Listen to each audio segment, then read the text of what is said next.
Hey everybody, it's the Boarding Aid Blogger, here to do another review. This time it's Tammany Hall. It's an area control Euro-style game set in 19th century New York.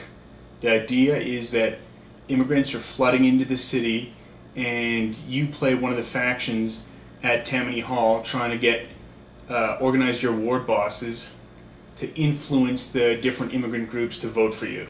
Deliver these good and fervent folk to the polls on a regular basis, and there'll be a handsome price for each vote goes Tammany's way. And so there's a bunch of wards within the city, and you and the other players, 3 to 5 players, compete to try and gain their influence. It's a really great game. It takes about 90 minutes to play, and it's really fun. This game just oozes theme. Absolutely oozes theme. Here's the board. As you can see, the board's got this kind of 19th century color tone to it. It looks fantastic. Feels like you're right there. Okay, here's the board setup and how the game would look to start if you play with just 3 players.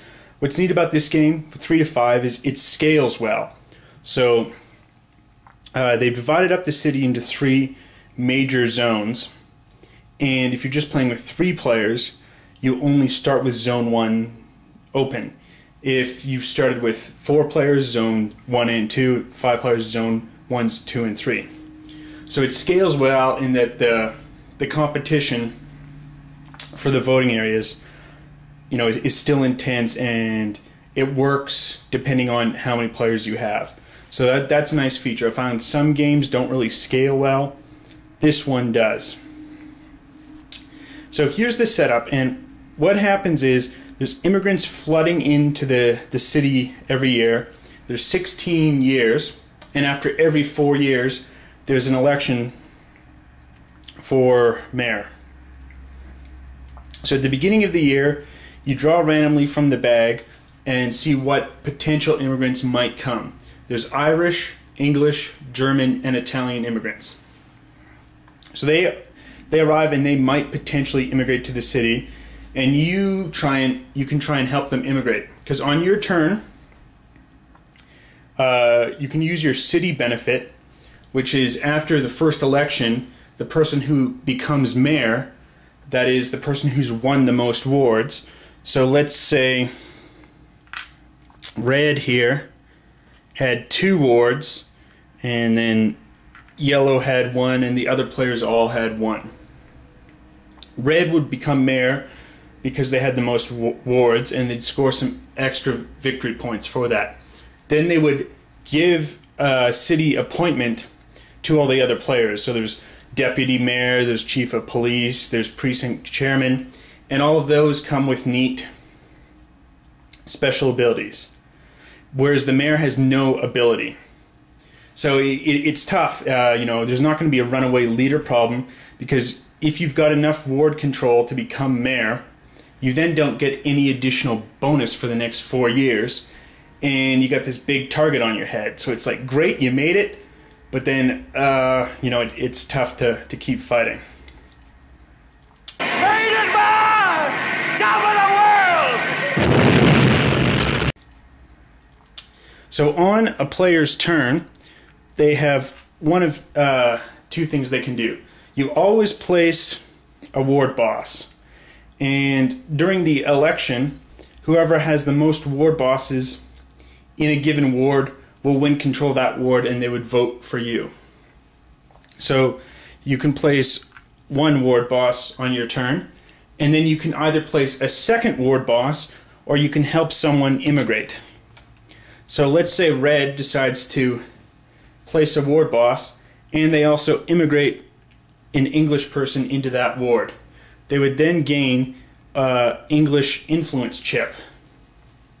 Now, influence chips can be used to add to your vote count during an election year. So right here, during the election, red has 1 vote.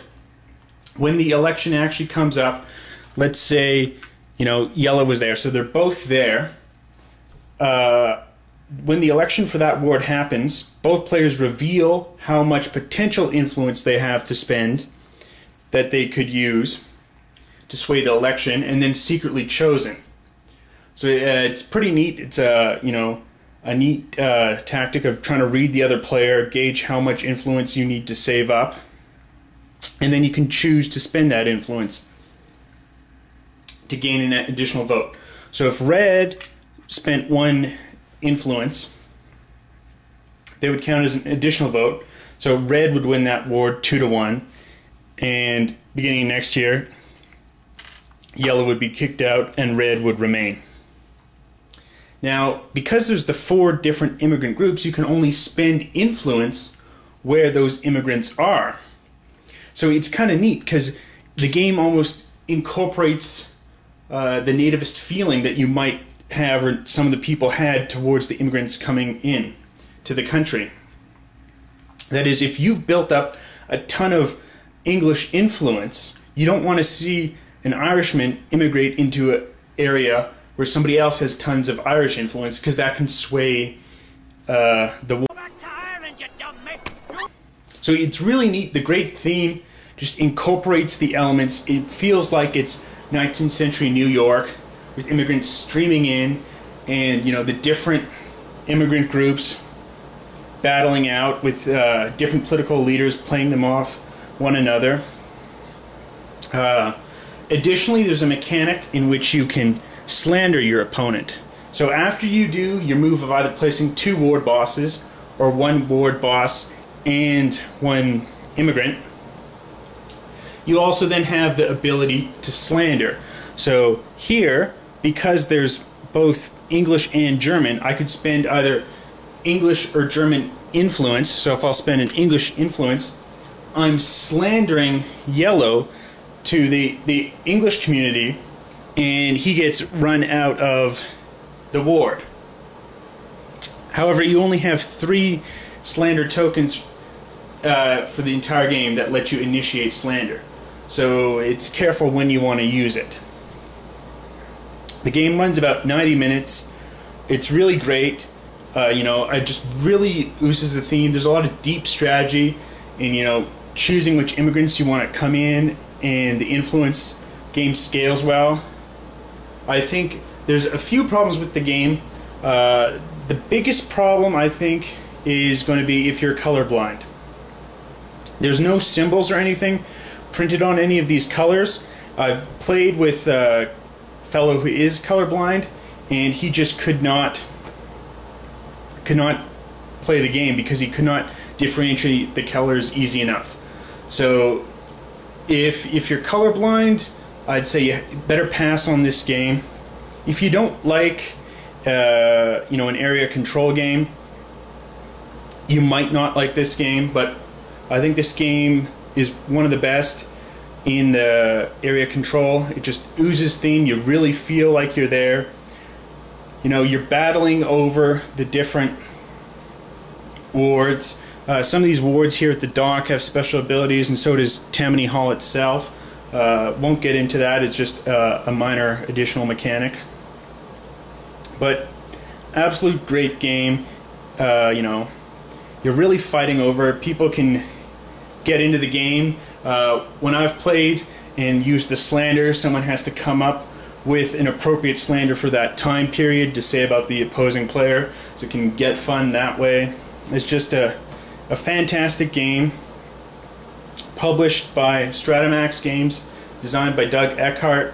It's a little bit harder to find because it's not in normal distribution channels, but if you can find the game, I highly recommend that you get it. Till next time, enjoy gaming.